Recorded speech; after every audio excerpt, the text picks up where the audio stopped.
چند سیکنڈز بھی رہتے ہیں اور آپ اللہ اکبر کہہ سکتے ہیں تو 4 نمازوں میں آپ کی نماز بالکل بلا کراہت جائز ہو جائے گی۔ ظہر، عصر، مغرب اور عشاء، اس میں ہر نماز کے بعد دوسرا نماز کا وقت آ جاتا ہے۔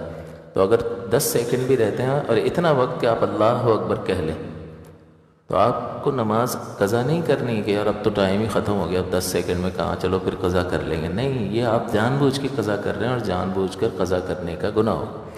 جیسے کوئی سوتا رہ گیا اور دیر سے آنکھ کھلی، 10 سیکنڈ باقی تھے یا آدھا منٹ باقی تھا، وہ آدھے منٹ میں آرام سے وضو کر کے، یعنی تیزی سے 4 فرض ادا کرے، چہرہ دھوئے، کلی وغیرہ نہ کرے، چہرہ دھوئے، جلدی سے ہاتھ دھوئے، مسح کرے، دونوں پیر دھو کر اللہ اکبر کہہ لے گا، اس کی نماز شروع ہو گئی۔ اب چاہے وہ باقی ساری کی ساری رکعات اگلے وقت میں بھی ادا کرے گا تو یہ ادا شمار ہوگی، سوائے فجر کے۔ فجر میں طلوع فجر یعنی فجر کا وقت شروع ہونے سے پہلے پہلے آپ کو سلام پھیرنا ضروری ہے۔ تو باقی 4 نمازوں میں آپ آرام سے پوری نماز ادا کریں گے، یہ پہلے بھی مسئلہ سمجھایا تھا۔ اور فجر کی نماز میں آپ کو تیزی سے ختم کرنی ہے، اگر آدھا منٹ رہتا ہے تو آدھے منٹ میں 2 رکعت پڑھ سکتے ہیں یا نہیں پڑھ سکتے؟ پڑھ سکتے ہیں۔ اللہ اکبر کہیں، الحمدللہ رب العالمین، اللہ اکبر۔ ایک آیت پڑھنے سے قرأت کا فرض ادا ہو جائے گا۔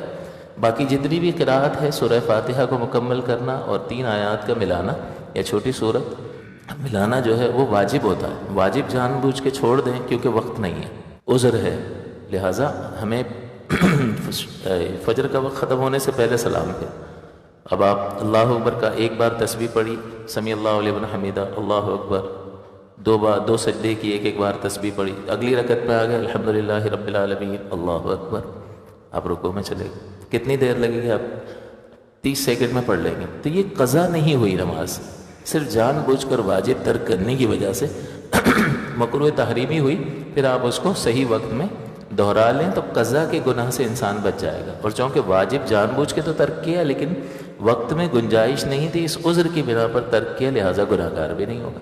تو اگر ہمیں علم حاصل ہو تو ہم پڑھنا چاہتے ہیں، کرنا چاہتے ہیں، لیکن بعض اوقات نامعلوم ہونے کی وجہ سے، جہالت کی بنا پر، عدم علم کی بنا پر ہم وہ غلطی کر جاتے ہیں کہ جس کا بہت بڑا وبال ہے۔